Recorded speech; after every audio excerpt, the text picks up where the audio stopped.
போலித்தனமா நம்ப வேண்டாம். நான் வந்து நீங்க சொல்ற மாதிரி உறவுக்காரங்க மாதிரிதான் நம்ம பக்கத்து வீட்டுக்காரங்களை பாக்குறோம், கூட வேலை செய்யறவங்களை பாக்குறோம். ஆனா இந்த மாதிரி சம்பவங்கள்லாம் நடக்கும் போது இப்ப அந்த அப்பாவுக்கே வந்து இவர் ஐடென்டிஃபை பண்ண முடிஞ்சிருக்குமா அப்படின்னு கேட்டீங்கன்னா ரொம்ப ரொம்ப ரேர். அவ்வளவு ஈஸியா ஐடென்டிஃபை பண்ண முடியாது.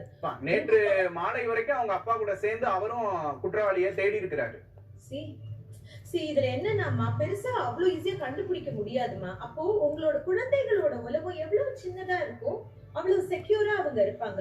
அந்த சின்ன உலகத்துக்குள்ள அவங்க சந்தோஷப்பட்டா போதும். இன்ஃபேக்ட் உலகையில நாங்க என்ன சொல்லுவோம், 7 வயதுக்கு முன்னாடி இப்போ ஒரு வெளியில இருக்கிற நபர், ஒரு ஃபேமிலி ஃப்ரெண்ட் உங்க வீட்டுக்கு வராங்க அப்படின்னா, அவங்களுக்கு எடுத்த உடனே குழந்தை வந்து போ மாமா மடியில போய் உட்காரு, மாமாட்ட பேசு, அந்த குழந்தை வந்து போகாது, பின்னாடி போகும் இல்லையா?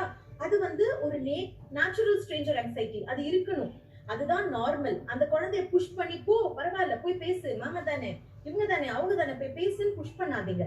அந்த குழந்தை என்னைக்கு அதோட அந்த பிலீஃப் சர்க்கிளை வந்து விரிவுபடுத்துதோ அப்ப மத்தவங்களோட தானே பேச ஆரம்பிக்கும். நீங்களா சின்ன குட்டி குழந்தைகிட்ட போய் பரவாயில்ல போன்னு சொல்றது, அவ யாருக்கிட்டுமே போயிடுவா, நல்ல சந்தோஷமா பேசுவான்னா இந்த காலத்துல அதை நம்ம அப்படி எடுத்துக்கவே முடியாது. குழந்தைகளை பாதுகாக்க வேண்டியது பெற்றோர்களோட கடமை அப்படின்னு தான் நான் நினைக்கிறேன். வேற வழி இல்லைங்க. எனக்கும் அது சொல்றதுக்கு கஷ்டமா இருக்கு.